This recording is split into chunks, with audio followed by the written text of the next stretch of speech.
Episode 76, Currents of Time, Fall 2018.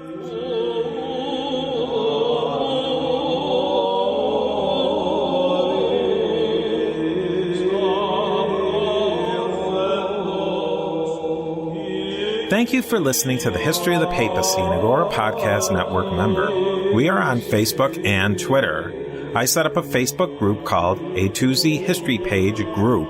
You can find the links in the show notes and on the website a2zhistorypage.com. You can also send me a good old-fashioned email to steve@a2zhistorypage.com. It is so helpful to have your generous support. If you are interested in having your name immortalized on the History of the Papacy diptychs, there are many levels of support and many rewards, such as access to bonus content and receiving episodes early and ad-free on the bonus feed. All of your support through Apple Podcast reviews, feedback, and just listening are really appreciated. This episode is based on a discussion with friend and past guest of the show, Soren Skovbaka. Soren was on to discuss church music and history, and he will be on again soon. So thanks, Soren. So today is a kind of a complicated topic of events that are they're currently breaking right now. So things that I might be saying now might not be true, or they might change drastically, but I think it's really interesting to point out how an event that's happening right now is, if you're listening in November, December of 2018, there's events here that just go back hundreds of even thousands of years. So that's why I think it's really important to hone in on a current event now and again. I started this way in the beginning of the podcast when I discussed when Pope Benedict XVI retired and Pope Francis was elected. And I think that it definitely is worth doing now and again throughout the time in the podcast. Today we're talking about the potential drastic schism between the Eastern Orthodox churches over the situation in Ukraine. Many experts in foreign affairs say this conflict in Ukraine is just about secular politics and the economic and political struggles within Ukraine and with Ukraine's neighbor, particularly Russia. I have to disagree. And I think this schism shows that this is just not the case. The Ukraine situation is all about independence, culture, and religion plays a huge role in all of the above. Let's take a look at October 11th, 2018. We'll start if you're listening to this episode more or less when it's released, it's about 2 months previous. The Ecumenical Patriarch of Constantinople and his Holy Synod, as they call it, issued a document giving the Ukrainian Orthodox Church Kiev Patriarchate autocephaly. And we'll get into all these concepts more as we go on in the episode, but I just want to lay some of the groundwork here. This was really a bombshell announcement. It sent ripples not only throughout just the Orthodox churches, but even throughout more secular newspapers, and everybody grabbed onto this. Now, almost immediately afterwards, just a few days later, on October 15th, 2018, the Patriarch of Moscow, through his Holy Synod, or his group of bishops, stopped communion with the Patriarchate of Constantinople, the Ecumenical Patriarch, and all bishops and clergy under his, what they call omophorion, basically in his territory. This was a really big deal. And if this schism holds, it's probably a schism that you could rank with the Great Schism of 1054 or the Protestant Reformation. Now, none of this happened in a historical vacuum. Everything wasn't peachy on October 10th and then went down the drain on October 11th. There was a long chain of events that led us to this point. Let's follow the trail. So we've got to throw it way back into reverse. I'm talking about almost 1,500 years in reverse to the Council of Chalcedon in 451. Didn't expect to go back over 1,500 years, did you? The Council of Chalcedon, which we've talked about extensively in this podcast, and we're actually going to talk about it some more in later episodes. The Council of Chalcedon caused a major schism in its own time in the 450s. But that's not the topic of today. It will be the topic of later episodes, though. What's important for this Ukrainian situation is particularly a specific canon or sort of a rule law that came out of the council, which is Canon 28. Canon 28 was important in its time. If you go back to History of the Papacy episodes 60 through 63, those episodes we discuss the importance of this council as how it stood in the 400s. Canon 28, in short, raised the importance of the Bishop of Constantinople to something just less than Rome and equal, and in some cases even equal to Rome. Well, as you imagine, that got the popes in Rome really mad. It took a long time for them to even accept this particular canon, and they sort of line item modified it later to make it more fit to their own theology and idea of their patriarchate. So Canon 21 defined the Patriarchate of Constantinople's geographic limits. Now, if you picture where Constantinople is, modern-day Istanbul, it's in the country of Turkey, in a little strait of water that connects the Black Sea to the Aegean Sea and eventually into the Mediterranean Sea. And it sits right in between Europe and Asia. And the territory of the Bishop of Constantinople became Thrace, which is a little chunk of the northern section of the European side, Asia Minor, which is more or less modern-day Turkey, and some islands here and there, but nothing too surprising. Some of the areas of the Balkans and Greece were still under somewhat of a controversy between Rome and Constantinople. But there was also something called the Land of the Barbarians, or the Barbarian Lands, and this area was not specifically defined. There was probably two schools of thought on what the Barbarian Lands meant. The Barbarian Lands could be taken as a very specific area north of the Roman imperial borders in the Balkans, and a lot of what you might call barbarians live there. The Goths, this is where Gothic Christianity, which is going to play a major role in the podcast, in the narrative. These Goths lived just north of Thrace in areas that were sometimes in Roman control, and then they fell out of Roman control, but they were considered these barbarian lands.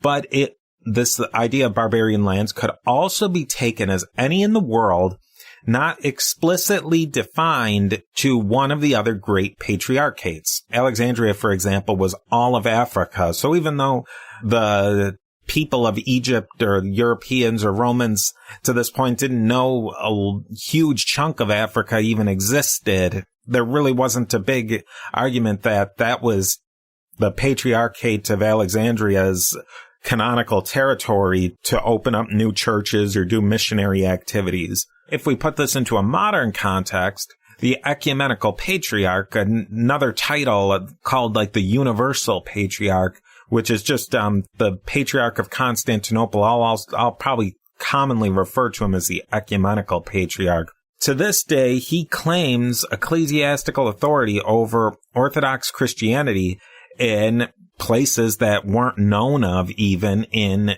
the 450s, such as North and South America, Australia, and places where Orthodoxy as such, if you think of it in the context of Eastern Orthodoxy, isn't a major player, such as like Western Europe.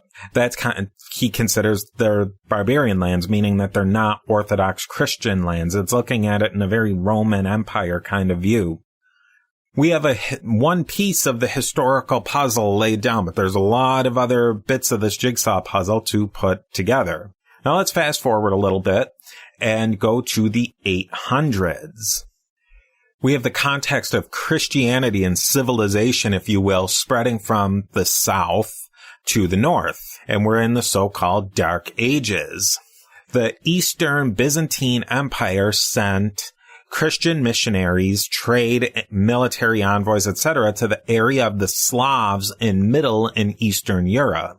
The Franks, who were also doing something very similar, and this is a part of history where I'm really interested and can't wait to talk about. And our Agora Podcaster of the Month, Ben Jacobs, this is a big part of his podcast as well. This is the time where we get the famous Cyril and Methodius, missionaries to the Slavs, inventors of the Cyrillic alphabet, etc. This whole narrative is a little top-down, though, but you get the drift. The areas of Eastern and Middle Europe, modern-day Poland, Ukraine, Russia, the Balkans, the eastern end of Germany, Prussia, this whole general area got exposed to Christian and Roman culture. I'm harping on geography a little bit here because my daughter's in the National Geographic bee at her school, and all we've been talking about is geography, but I won't zero too much into geography. If you look at a map, you get the general gist. The lines where countries became Roman Catholic or Eastern Orthodox in culture and religion as they are settled today, were pretty much being drawn in the 800s. We go forward just a few years to 987. This is when the Kievan Rus officially accepted Christianity. Byzantine-influenced Christianity, Eastern Orthodoxy, if you want to use that term, but that's a little bit anachronistic at this point.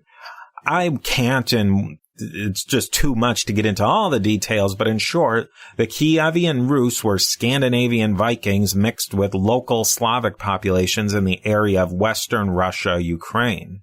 These Vikings were pagan, but were getting influenced by Christianity in all the places they raided and settled, such as France, England, Ireland, Germany, Western Russia, and Ukraine.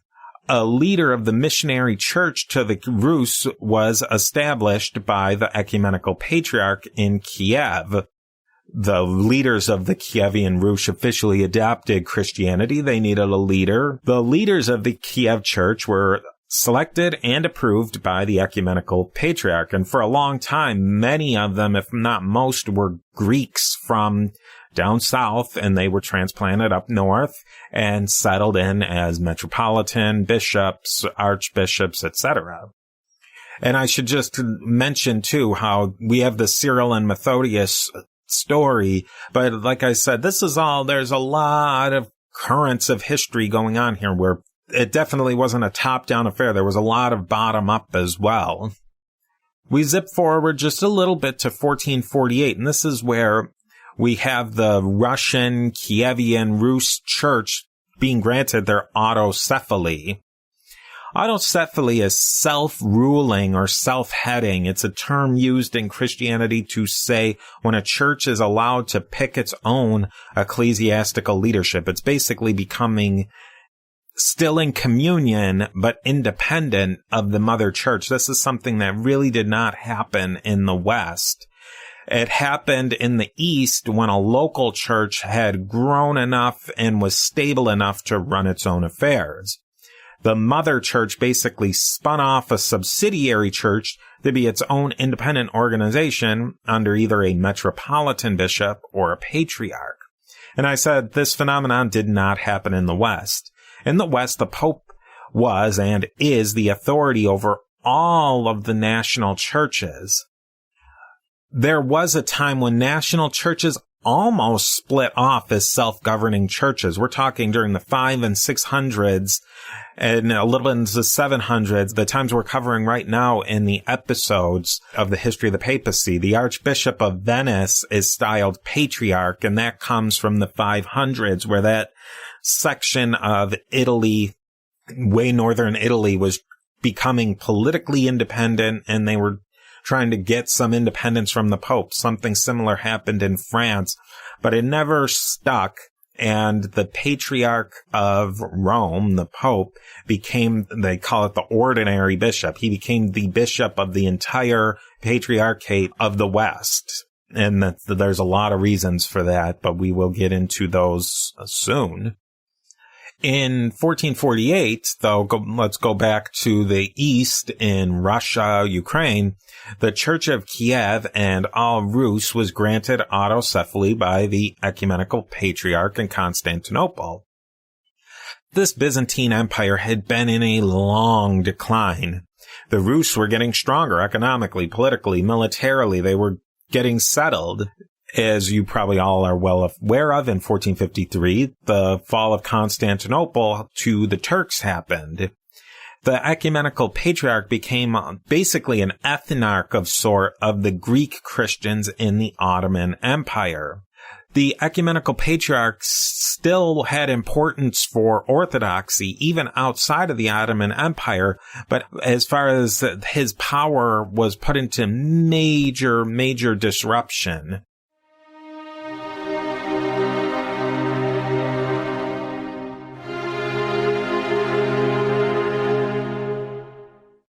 Now let's just pause and reflect for a moment. Where do we stand right now in the mid to late 400s? The ecumenical patriarch's power was weakened significantly because of the fall of Constantinople to the Ottoman Turks. For 1,000 years, the Eastern Roman Empire had an emperor and a patriarch. Now there's no emperor, and the patriarch is under the thumb of the Ottoman Sultan, who was obviously not Orthodox Christian. He was, in fact, a Muslim or Islamic follower, but also had sort of an interest to put on the mantle of the Roman Empire. It's a really complicated situation, but the ecumenical patriarch wasn't just going to go away because there was still a huge part of the population was Christian. The sultans used the ecumenical patriarch for their own ends. Sometimes the sultan gave the EP or the ecumenical patriarch powers. Sometimes he took it away. Russia is and always was Russia. European, but a little bit out of phase with the rest of Europe, particularly Western Europe. Russia was distrustful of Europe after events like the Northern Crusade, and there would be many more reasons for Russia to be insular and not be entirely connected into Europe, wanting to be connected, but also wanting to be their own thing. Let's go up to 1589. There's a new patriarch for the Russians. After the fall of Constantinople, Russia felt it needed to fill the power vacuum left in Orthodoxy. This is where we get that old saying, old Rome and new Rome have fallen, Moscow, the third Rome, will never fall. Making a proclamation of a new patriarch was new canonical territory for the Eastern Orthodox. Now, as we saw, Venice became a patriarchate of sorts, at least they called themselves, and an Archbishop of Venice to this day is still titled patriarch. The Archbishop of Lisbon is titled patriarch, and that came a little bit earlier than this, but that's neither here nor there. So there's actually a little bit of a precedent of making new patriarchs in the West, believe it or not, although they didn't have patriarchal powers.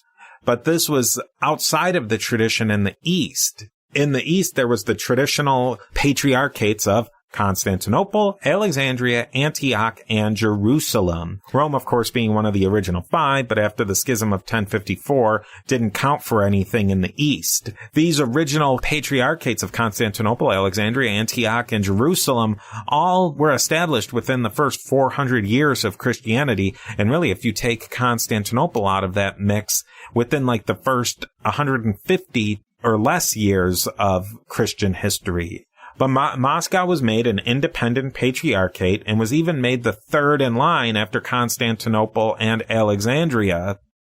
It was bumped ahead of them. Patriarchal standing for Russia was granted by a synod including the archbishops or patriarchs of Constantinople, Alexandria, and Antioch.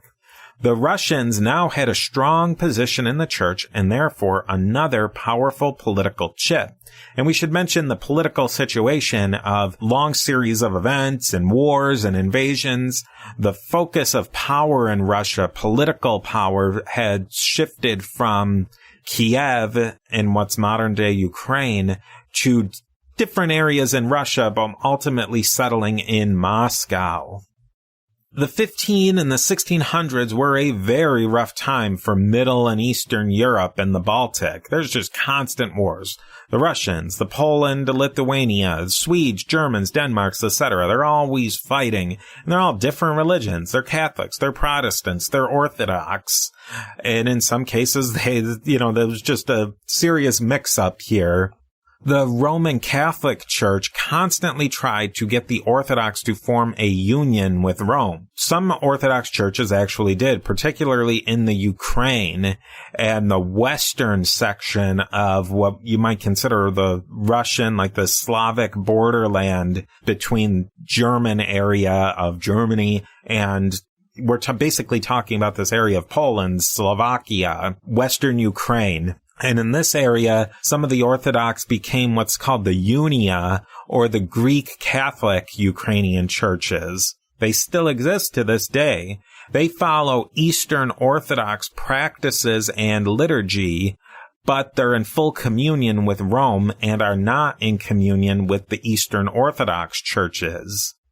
If we move forward about 100 years-ish or so, Constantinople, the Bishop of Constantinople, hit a really rough patch with the Ottomans and the Sultan. Tons of wars are going on in Eastern Europe. The Ecumenical Patriarch decided he couldn't effectively manage the ecclesiastical affairs in the Ukraine. And by saying the Ecumenical Patriarch, I'm using an umbrella of the Ecumenical Patriarch and his group of bishops, like his organization. The Ecumenical Patriarch said at this time in the 1680s that it couldn't effectively manage ecclesiastical affairs in the Ukraine temporarily.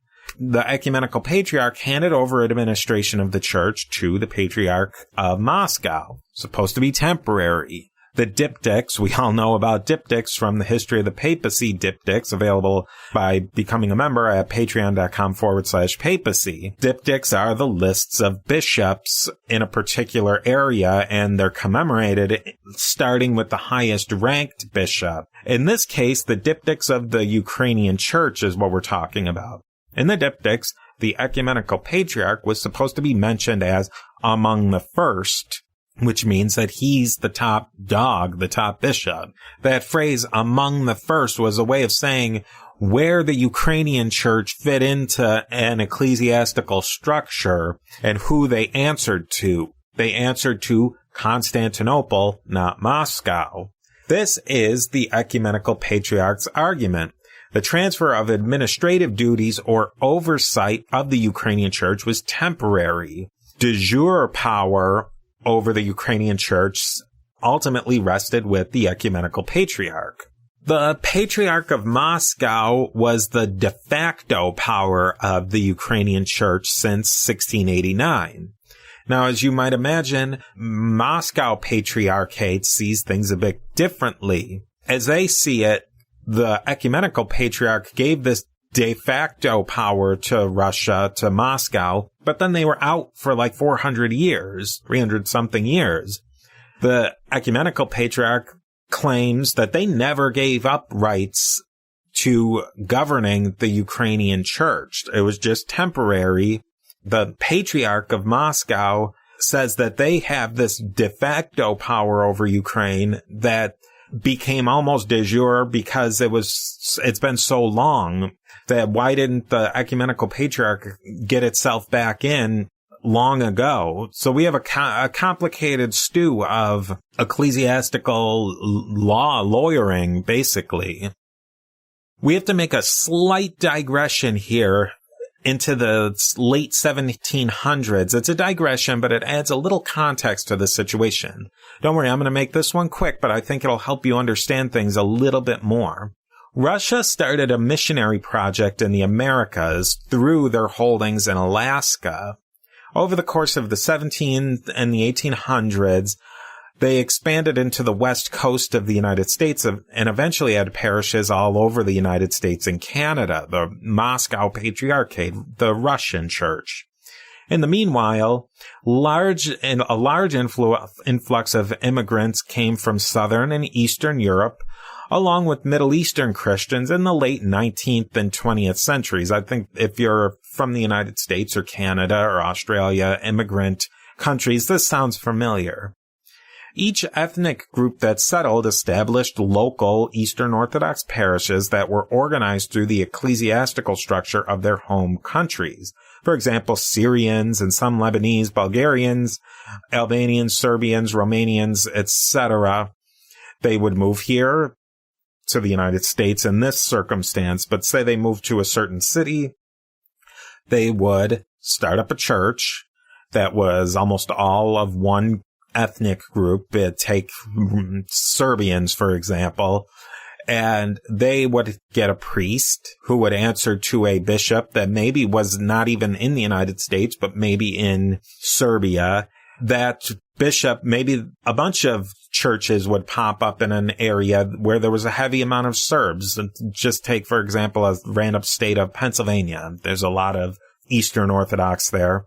And it might come to the point where the patriarch or the assembly of bishops in the home country of Serbia would feel that there was a need for a bishop in that state or in some region of the United States or Canada or wherever. Then they would organize around that. But it was very rare for, say, Greeks or Bulgarians to be under that one bishop. They had their own structure that was tied into their home country. Importantly for our story, Greeks, through the Church of Greece, that ultimately owes its allegiance to the ecumenical patriarch, also settled in the United States and set up their own bishops and their own even metropolitans.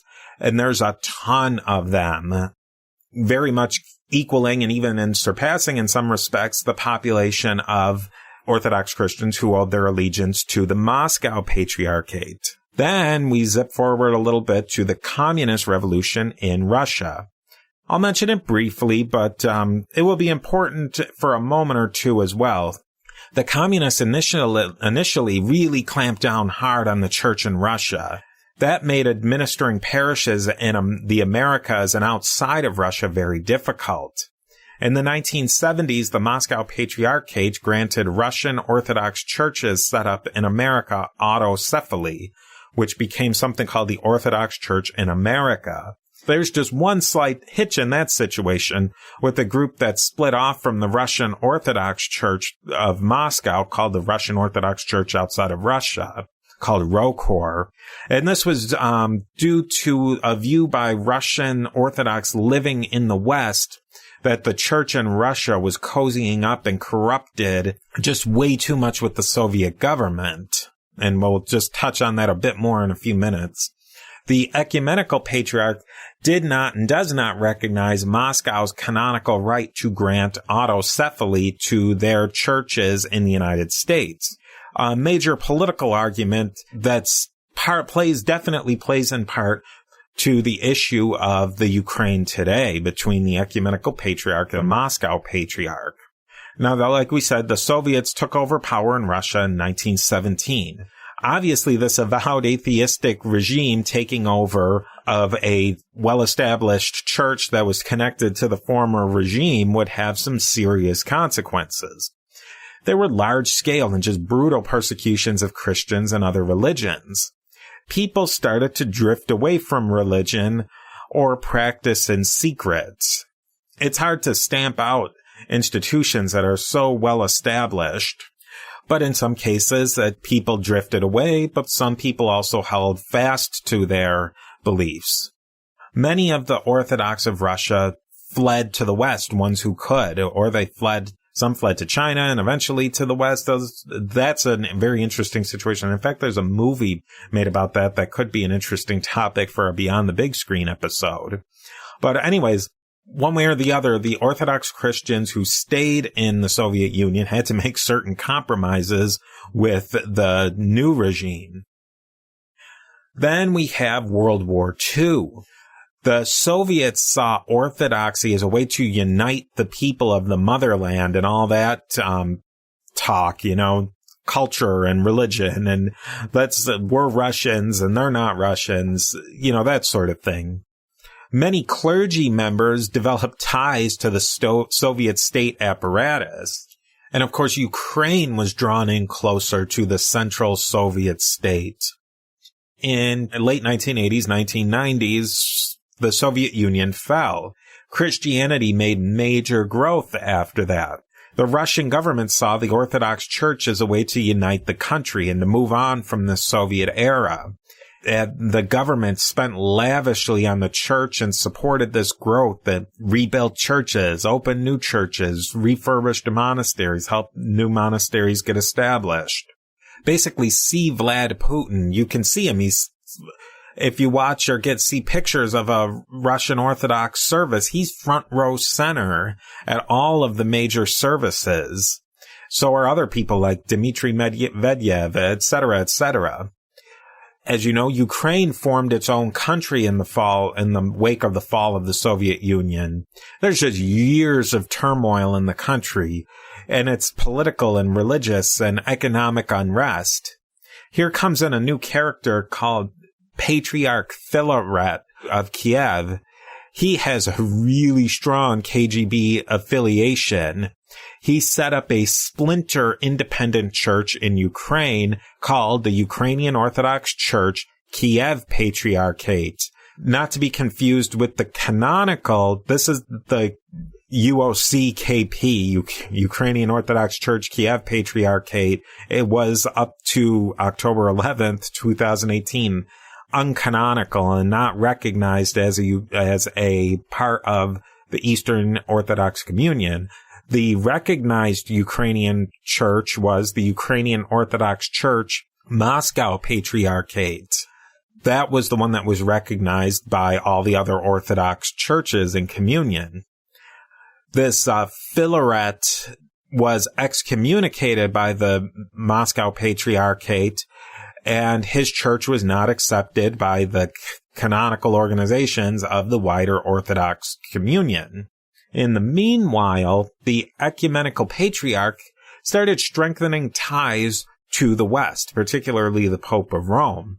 The Pope of Rome and the ecumenical patriarch back in the 60s lifted the anathemas of 1054. So now they didn't come into full communion. There were still some issues to this day that need to be hammered out, but they lifted those anathemas that were set down in 1054. This is where we get into the whole ecumenical movement of the Vatican II Council and all of that interesting stuff. And if WikiLeaks is to be believed, the current ecumenical patriarch Bartholomew has connections to the U.S. CIA and other spy-type organizations in the West. So you're kind of seeing, if you look at it in that perspective, how this Ukraine debate is going to split out. The ecumenical patriarch, one other little bit here, is that he called what he termed the Great and Holy Council of June 2016. This was billed in advance to be a new ecumenical council, initially to be held somewhere in like one of the ancient historical sites of one of the 7 ecumenical councils. I believe it was in Nicaea, Turkey. I believe that town is now called Izmit, but don't hold me to that one. It doesn't matter. It's what Nicaea is. It was a vacation town back then, pretty much the same thing now.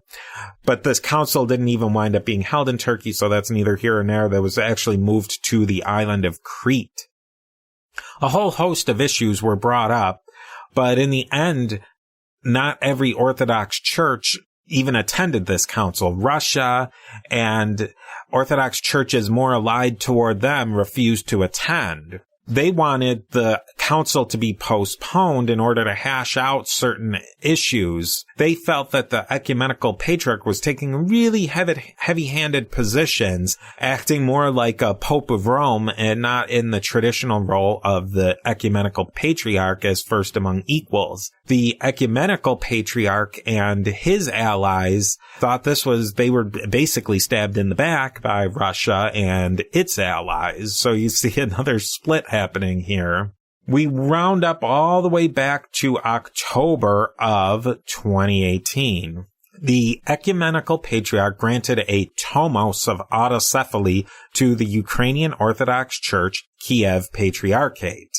That made the Ukrainian Orthodox Church Kiev Patriarchate a canonical and in communion with worldwide orthodoxy, for a moment at least. But just a very few days later, on October 15th of 2018, the Patriarch of Moscow broke off communion with the Ecumenical Patriarch, which obviously means that they've never established communion with this Ukrainian Orthodox Church Kiev Patriarchate, and they were definitely not in communion with them after October 15th.